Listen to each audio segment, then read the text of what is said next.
मरहबा collection mall, readymade कपड़ों का भरपूर खजाना, jeans pant, T shirt, cargo pant, night pant, बच्चे और बच्चियों के लिए अच्छे खूबसूरत और उम्दा ड्रेस। पता याद रखें, जमुर हाई स्कूल मेन रोड। एक सवाल है कि मामले में 377 मामले के अंदर आज 2 लोगों की और गिरफ्तारी हुई। तो शेख अकील ने आशिक शेख और तुम्हारा नाम लिया कि आप लोग मास्टरमाइंड है, इसके बारे में क्या है? अच्छी बात, आज कोर्ट का माहौल अगर आप सब लोगों ने देखे होंगे तो हम लोग यहाँ किसके लिए आए हैं और एक पार्टी के लोग किन लोगों के लिए आए थे ये वाज़ेह हो जाता। ये खुशी का वक्त है, हमारे जो लोग इतने महीनों से, खास तौर से 2 ख्वातीन वहाँ पर बैठी थी, जेल में थी, उनकी बेल हुई है। ऐसे वक्त में इन लोगों के ताल्लुक से बोलना मुनासिब नहीं है। अच्छे वक्त में प्रेस कॉन्फ्रेंस लेके बोलूँगा।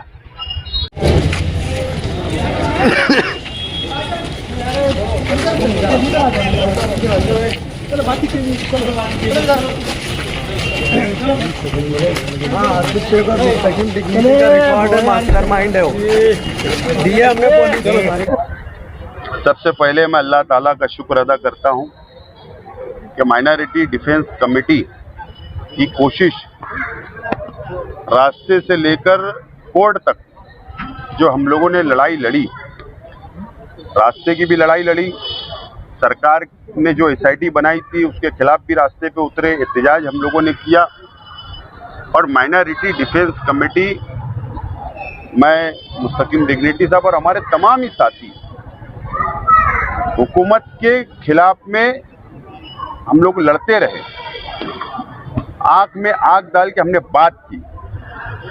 किरीट सुमैया जब भी मालेगांव आया, हम लोगों ने हर वक्त कानूनी तौर पर हमने उसका मुकाबला करने का काम किया। और कानूनी लड़ाई भी हमारे वकील एडवोकेट अजीम साहब, एडवोकेट आरिफ साहब, एडवोकेट मर्चेंट साहब, एडवोकेट तौसीफ साहब और बाकी हमारे जो एडवोकेट साथ में जो पैनल है, उन लोगों ने ज़बरदस्त तरीके से कानूनी लड़ाई लड़ी। और अल्लाह का करम है कि सबसे पहला जो शख्स अरेस्ट हुआ था सैयद साजिद, उसकी भी ज़मानत आज मंजूर हुई। उसके बाद जो नजमा बानो, सबाना बानो और साबिर अली, ये सबसे पहले अरेस्ट होने वालों में थे। और आज अल्लाह का करम है कि उनकी ज़मानत मंजूर हो गई मुकामी कोर्ट से। उम्मीद है कि 1-2 दिन में वो लोग बाहर आएंगे। और मालेगांव कोर्ट से हमको उम्मीद है, कानून पर भरोसा है कि अब जो लोग बचे हुए हैं, जिन लोगों की ज़मानत की अर्जी पेंडिंग है, उसके ऊपर बहस मुकम्मल हो गई। उम्मीद है कि कोर्ट अब रास्ता खुल चुका है, कोर्ट मेरिट की बुनियाद पर सबको जमानत देंगे, ऐसी उम्मीद है। माइनॉरिटी डिफेंस कमेटी जिस मकसद के तहत बनाई गई थी, हम आज उस मकसद में कामयाब हुए। हमारी लीगल टीम मुबारकबाद की मुस्तहिक है कि चार्जशीट के बाद मुसलसल 2.5-3 महीने से ये आर्ग्यूमेंट चल रहा है। इतना लंबा आर्ग्यूमेंट मेरी समझ से पहली बार किसी केस में चल रहा होगा। आज 4 लोगों की जामीन मंजूर हुई है। कुछ लोगों की हमारी ऐसी मालूमात है कि जिनकी जामीन मंजूर नहीं हुई है। माइनॉरिटी डिफेंस कमेटी अपने वकला से बातचीत करके उनका केस हाई कोर्ट में ले जाएंगी जामीन के लिए, तो वो भी फिक्र ना करे, रास्ता खुला है। यहाँ इतना ज़्यादा वक्त होने की वजह से चार्जशीट के बाद हम हाई कोर्ट नहीं जा सके, मगर जिनकी भी जामीन अगर यहाँ नहीं होंगी, उनका केस जो माइनॉरिटी डिफेंस कमेटी अपनी तरफ से हाई कोर्ट लेकर जाएंगी। भी जानते हैं कि FIR नंबर 62/2025 ये 30 अगस्त को 21:05 यानी 7:05 को दाखिल हुआ। मोहम्मद यूसुफ, मोहम्मद इलियास, ये एक ही शख्स के खिलाफ में FIR दाखिल हुई थी। उनको पुलिसों ने अरेस्ट किया। अरेस्ट करने के बाद में 5 दिन का पुलिसों ने PC मांगा और कोर्ट ने 3 दिन का PC देते हुए आज उनको फिर से कोर्ट में पेश किया। आज उनको कोर्ट में पेश करने के बाद पुलिसों ने खुद से उनका MCR रिपोर्ट पेश किया। इसका मतलब है कि अब उनकी कस्टोडियल इंट्रोगेशन की और इन्वेस्टिगेशन की ज़रूरत नहीं रही और उनको अब नासिक सेंट्रल भेजा जाए। उसके बाद में कल पुलिस स्टेशन की जो केस डायरी होती है, स्टेशन डायरी क्रमांक 17/2025 के हिसाब से 6:31 पर आरोपी क्रमांक 2 और आरोपी क्रमांक 3 यानी जो डॉक्टर साहिबा है और उनके जो शौहर है अखिल शेख, इनको अरेस्ट किया। और पुलिसों ने अपने रिपोर्ट में, पीसीआर रिपोर्ट में 5 दिन का पीसी मांगा और अभी तक उसमें ऑर्डर हुई नहीं है, अब तक ऑर्डर उसमें पेंडिंग है। रही बात इनका जो रोल है एक्यूज़ नंबर 2 और एक्यूज़ नंबर 3 का, ये दोनों हस्बैंड वाइफ है और इनके एतबार से ऐसा बताया जाता है एक इसम जिनका नाम इस स्टेज पर लेना सही नहीं है, उन्होंने ऐसा स्टेटमेंट दिया कि 15 लाख रुपए अमाउंट ये लोगों ने एक्सेप्ट की है और इन्होंने उस वजह से कई लड़कियों के साथ इसी तरीके के सेक्सुअल स्कैंडल चलाकर सेक्स रैकेट ये लोग चलाती हैं और इसके एतबार से पुलिसों को तफ्तीश के लिए और डिटेल इन्वेस्टिगेशन इंट्रोगेशन के लिए इनका कस्टोडियल इंट्रोगेशन यानी पीसी चाहिए। मैंने पीड़िता यानी प्रोसिक्यूट्रिस की जानिब से कोर्ट में आर्ग्यू किया और कोर्ट को बताया कि सबसे पहली बात इसमें देखा जाए कि पीड़िता के साथ कितनी दफ़ा लैंगिक शोषण यानी सेक्सुअल इंटरकोर्स हुआ है, किन किन मौके पर हुआ है और किस किस तरीके का सेक्सुअल इंटरकोर्स इस पीड़िता के साथ हुआ है। उसी के साथ साथ जो एक्यूज़ नंबर 2 और एक्यूज़ नंबर 3 है, डॉक्टर मैडम और उनके शौहर, इनका इसमें रोल क्या है, इनको इसमें आरोपी क्यों बनाया गया, किसके कहने पर बनाया गया और उसी के साथ साथ जो पीड़िता है उसके सप्लीमेंट्री स्टेटमेंट यानी पुरानी जवाब की बुनियाद पर इनका नाम भी निष्पन्न हुआ और इनको भी आरोपी बनाया गया। तो उन्हीं के साथ आरोपी क्रमांक 1 के एडवोकेट जिनका तो एमसीआर हो चुका था, उन्होंने तो कुछ पैरवी नहीं की, उनको पैरवी करने की नौबत भी नहीं आई और आरोपी क्रमांक 2 और 3 के एडवोकेट ने पेश किया कोर्ट के सामने कि जो आरोपी क्रमांक 2 और 3 जो है इनका तो नाम एफआईआर में कहीं नहीं आता, इनके बारे में कोई जिक्र नहीं है, इनके बारे में कोई खुलासा नहीं, तो इनका नाम आया कैसे और किस वजह से आया। अभी मालूमात मिली है कि मेहरबान कोर्ट ने 8 तारीख तक यानी बरोज़ पीर तक उनको पीसी दी है। 5 दिन की पीसी मांगी थी और मेरे ख्याल में 5 दिन की पूरी पीसी कोर्ट ने हमारा आर्ग्यूमेंट सुनते हुए उनको दी है। उनके जो एडवोकेट थे आरोपी क्रमांक 2 और 3 के, उन्होंने कहा कि इनका कहीं नाम नहीं है, कोई रोल नहीं है, कोई जिक्र नहीं है, तो इनको आरोपी कैसे बनाया गया। तो हमने कोर्ट में ये कहा कि सप्लीमेंट्री स्टेटमेंट का भी प्रोविज़न होता है और इस स्टेज पर जो केस डायरी देखने का अधिकार है वो मेहरबान न्यायालय को, उसी के साथ साथ सरकारी वकील को और असिस्ट टू पीपी जो करते हैं उनको भी देखने का अधिकार होता है। उसके अंदर ऐसे क्लियर कट रिसाइटल है कि आरोपी क्रमांक 2 और 3 का उसमें रोल क्या है, उनको किस वजह से इसमें आरोपी बनाया गया और इनका इन्वेस्टिगेशन और इंट्रोगेशन क्यों ज़रूरी है। आरोपी के वकील ने यह भी पेश किया कि ये लोगों का इसमें कोई रिलेशन नहीं, इनके एक रिलेटिव एक्स कॉरपोरेटर है, इन्होंने इसके खिलाफ़ में एफआईआर दाखिल की, इनको आरोपी बनाया, उनको आरोपी बनाया, इसलिए उनके साथ दुश्मनी निकालकर पॉलिटिकल मोटिवेशन की बुनियाद पर इनको आरोपी बनाने की साजिश की गई है। तो हमने रिप्लाई में ये कहा कि an FIR is not an encyclopedia, each and everything cannot be mentioned in FIR, each and everything will be considered at the time of full-fledged trial and the charge sheet is going to be filed, in that charge sheet each and everything will be disclosed and promulgated। तो court ने हमारी बात को मानते हुए उनको 8 तारीख तक पीसी दी है और मोहम्मद यूसुफ मोहम्मद इलियास नामी जो शख्स है उनका आज कोर्ट में एमसीआर दायर किया। सर, तीनों आरोपियों के नाम क्या? आरोपी के नाम तो इस स्टेज पर बताए नहीं जा सकते। जो पॉक्सो एक्ट है उसकी प्रोविजंस बहुत स्ट्रिंजेंट एंड एस्ट्रिंजेंट है और इस स्टेज पर नाम बताना, चाहे वो पीड़िता का हो या फिर अपेक्षित आरोपी का, वो बताना मुमकिन नहीं है।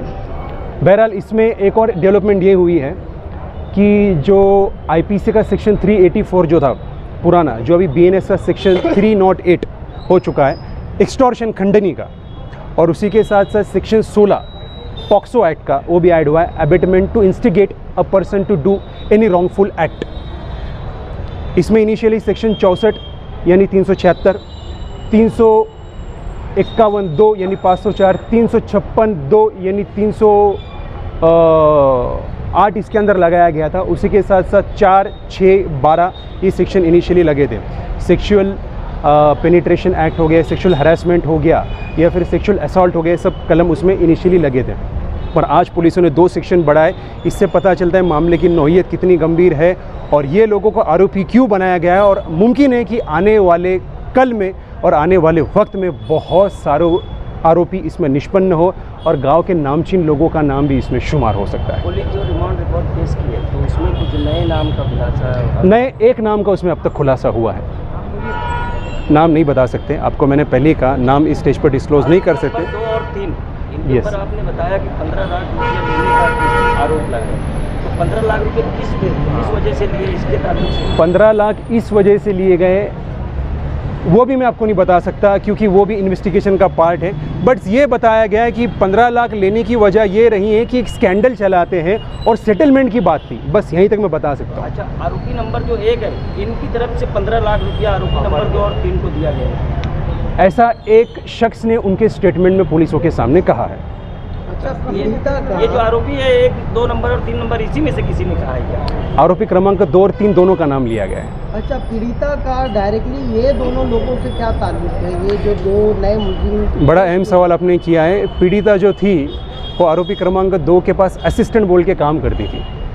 वो उनके ऑफिस में, वो उनके क्लिनिक में कई अरसे से काम कर रही थी और ऐसा कहा जाता है, प्रोसिक्यूशन की ऐसी स्टोरी है कि यही जो आरोपी क्रमांक 2 है ये सप्लाई करती थी और यही उनको अपने कस्टमर तक पहुंचाती थी, ऐसा कहना है, मजबूर करके, कंपेल करके। ये मामला कब का है और जब ये मामला पोस्टों का दाखिल हुआ, लेकिन आज लड़की बालिग है, तो ये क्या?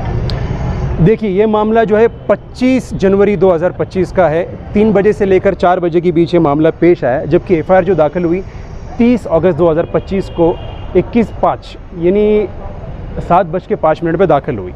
आपका सवाल बिल्कुल दुरुस्त है कि मामला कब का है और एफआईआर अभी क्यों दाखिल हो रही है। तो अगर आप एफआईआर पढ़ेंगे और एफआईआर का पैरा नंबर 4 पढ़ेंगे तो उसके अंदर क्लियर कट रिसाइटल दिए कि इसमें इतना डिले क्यों हुआ है, इसकी वजह क्या है, वो भी आपको इस स्टेज पे बताना सही नहीं, क्योंकि पॉक्सो एक बहुत स्ट्रिंजेंट एक्ट है, उसकी प्रोविज़न बहुत हार्श है और अभी कोई चीज़ रिवेल करना और अभी कोई चीज़ बताना ये प्रोसिक्यूशन के लिए फैटल साबित हो सकता है। आज आयशा नगर पुलिस स्टेशन से मोहम्मद यूसुफ, मोहम्मद इलियास, इनको कोर्ट में हाजिर किया गया। इस मामले में पुलिस ने इनकी जुडिशियल कस्टडी डिमांड की कोर्ट को। इसका मतलब यह है कि अभी इनकी पुलिस कस्टडी की पुलिस को ज़रूरत रही नहीं, इसीलिए कोर्ट के सामने उन्होंने आज मजिस्ट्रेट कस्टडी के ताल्लुक से 14 दिन मजिस्ट्रेट कस्टडी देना, ऐसा रिपोर्ट इनके ताल्लुक से हाजिर किया था। अब इनके ताल्लुक से पुलिस ने जो भी उनका इन्वेस्टिगेशन है वो कंप्लीट कर दी है और इसीलिए अब पुलिस इस गुने में आगे की तफ्तीश में लगी है।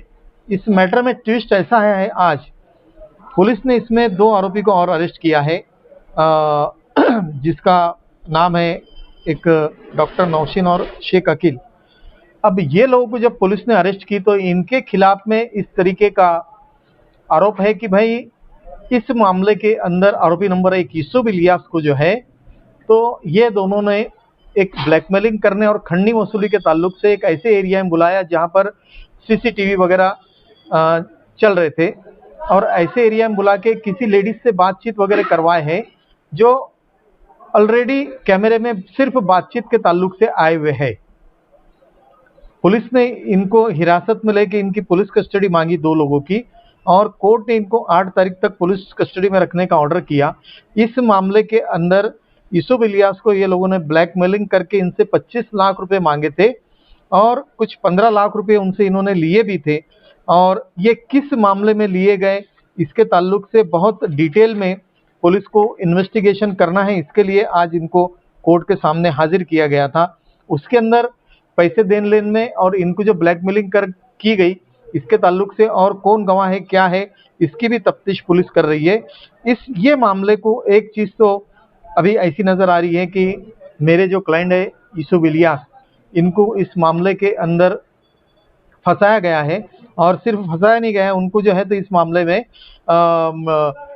खंडनी वसूली जैसा एक ऑफेंस इस मामले में किया गया। 25 लाख रुपए की उनसे डिमांड की गई, 15 लाख रुपए उनसे वसूला गया। ये सब मामला अब तफ्तीश के अंदर सामने आ रहा है। पुलिस इसकी और भी डिटेल इन्वेस्टिगेशन में लगी हुई है।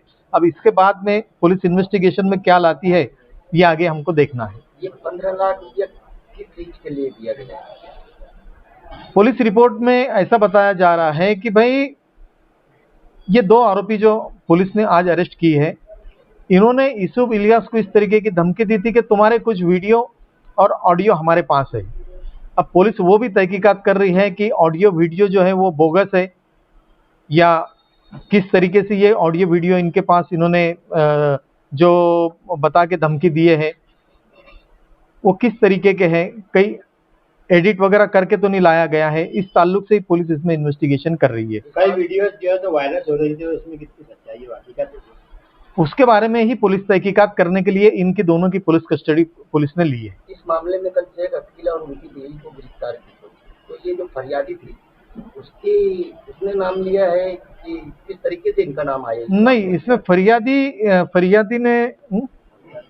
फरियादी ने नाम लिया है शायद। उसके ताल्लुक से तो रिपोर्ट के अंदर कोई डिटेल नहीं है कि भाई फरियादी ने ली या इन्वेस्टिगेशन के अंदर पुलिस ने इनको अरेस्ट की, लेकिन मालूमात ऐसी है इसके अंदर कि भाई ये दोनों के ताल्लुक से अब फिरियादी का भी स्टेटमेंट पुलिस अगर ले रही होगी तो आज किसी भी तरीके के स्टेटमेंट हम लोगों को देखने का अधिकार नहीं है।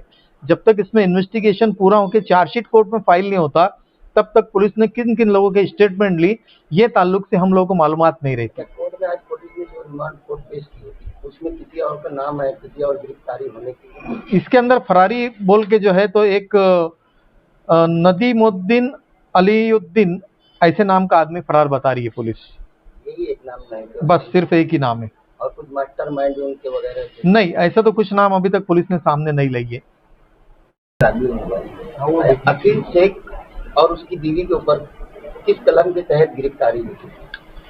ये दोनों को पुलिस ने आज अरेस्ट करने के बाद में इसमें जो कलम बढ़ाई है वो कलम भारतीय न्याय संहिता 308(2) के तहत और पोक्सो का एक्ट 16 के तहत ये 2 सेक्शन आज पुलिस ने इसमें एक्स्ट्रा ऐड किए हैं। तो ये जो तीनों आरोपी है, इसमें 3 आरोपी हो गए थे, तीनों पे वही कलम लगी है क्या? नहीं, अभी ये 2 आरोपी को जब अरेस्ट करी पुलिस ने तो इनके ऊपर, इनको अरेस्ट करने के बाद इनके ऊपर ये कलम लागू होती है ऐसा पुलिस का बोलना है।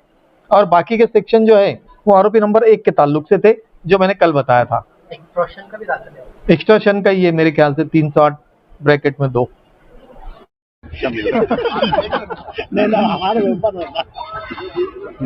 चलो, सबसे पहले मैं ये बोलना चाहूँगा कि माइनॉरिटी डिफेंस कमेटी जो शुरुआत की गई थी हमारे शेख आसिफ साहब, मुस्तकिम डिग्निटी साहब, इन्होंने उसको आज बहुत बड़ी कामयाबी मिली है। और इस माइनॉरिटी डिफेंस कमेटी के जो मेरे साथ बहुत सारे सीनियर एडवोकेट और कुछ जूनियर एडवोकेट भी थे, ये सभी लोगों ने मिलकर काफ़ी मेहनत की और ये मेहनत का नतीजा आया हुआ है कि आज कुछ लोगों की ज़मानत मंजूर हुई है और इंशाल्लाह आगे भी बाकी जो भी लोग हैं उनकी ज़मानत मंजूर होंगी। इस ताल्लुक से जब भी इस मैटर के अंदर हेयरिंग हुई उस वक्त कोर्ट ने बहुत ही बारीकी से इस मामले के अंदर एक एक डॉक्यूमेंट को स्क्रूटनाइज किया, देखा।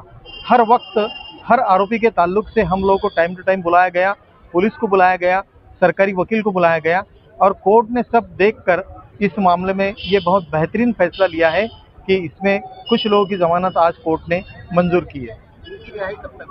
इनकी रिहाई अब ऑर्डर हमको 1-2 दिन में मिल गया तो 3 दिन कोर्ट को छुट्टी आ रही, फिर मंगल से रिहाई इंशाल्लाह शुरू हो जाएंगी। मालेगांव पे जो एक बीजेपी वाले ने दाग लगाने की कोशिश किए थे कि यहाँ पर रोहिंग्या है और बांग्लादेशी है। आप लोगों के लिए मैं कि 6 महीने से SIT बैठी थी, SIT ने अपनी रिपोर्ट सबमिट की और माशाल्लाह मालेगांव में कोई रोहिंग्या और बांग्लादेशी नहीं मिला। लेकिन इस दौरान नया मालेगांव को बदनाम करने के हिसाब से नए केसेस रजिस्टर हुए और जिन लोगों ने जन्म दाखिले के लिए एप्लीकेशन दिए थे उसमें जो कुछ भी गलतियाँ थी उसके बेसिस पे काफ़ी लोगों को अरेस्ट किया गया था। ये जितने भी महरूसन हैं अल्लाह का शुक्र है कि आज सबकी जमानत पर रिहाई हुई। जो मेरी नज़र में मजलूम थे जिनका कोई ताल्लुक़ नहीं, लेकिन बिलावजह इनको मालेगांव को बदनाम करने के हिसाब से इनको अरेस्ट किया गया था।